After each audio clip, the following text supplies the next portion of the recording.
સમાંતર શ્રેણી 21, 18, 15 નું કયું પદ -81 હશે? વળી કોઈ પદ 0 હશે? શું કીધું છે કે સમાંતર શ્રેણી 21, 18, 15 નું કયું પદ -81 હશે?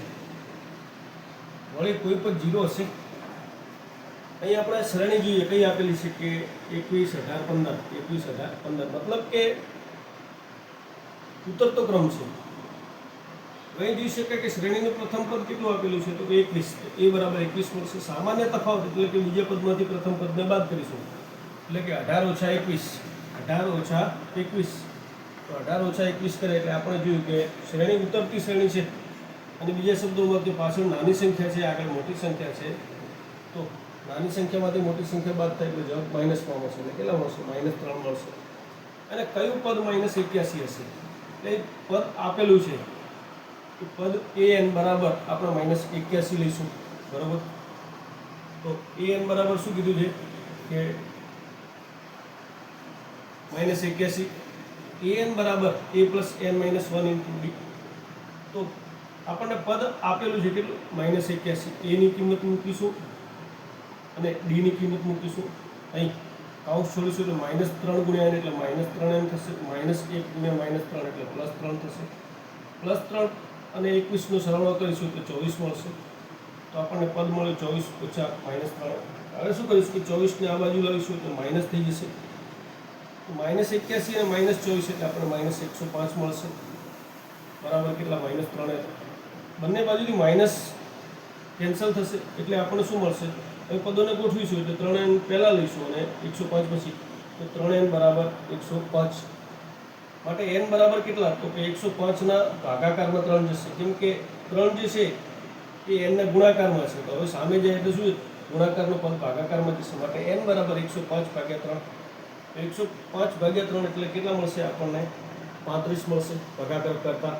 હવે શું કીધું? કોઈ પદ શૂન્ય હશે તો આપણે ફરીથી કે an બરાબર a + n - 1 × d માં કિંમત મૂકીશું. કોઈ પદ શૂન્ય બરાબર a ની કિંમત કેટલી હતી તો કે 21 + n - 1, n - 1.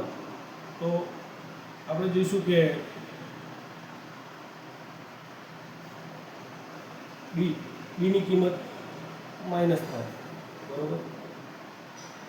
તો અહીં ફરીથી એનું એ મળશે કે 21 - 3n + 3 એટલે કે 24 - 3n. તો અહીં જોઈ શકાય છે કે 24 - 3n છે. તો સાઈડ ચેન્જ કરી લે માટે 3n બરાબર શું થશે? 24 થશે. માટે n બરાબર શું થશે? 24/3. તો 8 તારી શું થશે? 24. માટે n બરાબર શું જવાબ મળશે? 8. તો શું કીધું છે કે કયું પદ શૂન્ય છે? તો 8મું પદ આપણને શું મળશે? તો કે શૂન્ય મળશે. 8મું પદ આપણને શું મળશે? શૂન્ય મળશે. તો અહીં n બરાબર આપણને 8 મળશે.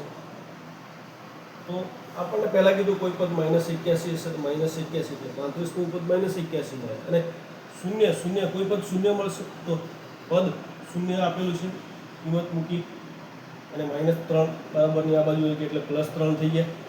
અને n ના ગુણાકારમાં 3 હતા, 24 ના ભાગાકારમાં ગયા અને ભાગ ચાલશે એટલે શું થશે? 8 તારી 24. એટલે n બરાબર શું મળશે? 3. તો કયું પદ? તો કે 8મું પદ શું મળશે? શૂન્ય મળશે.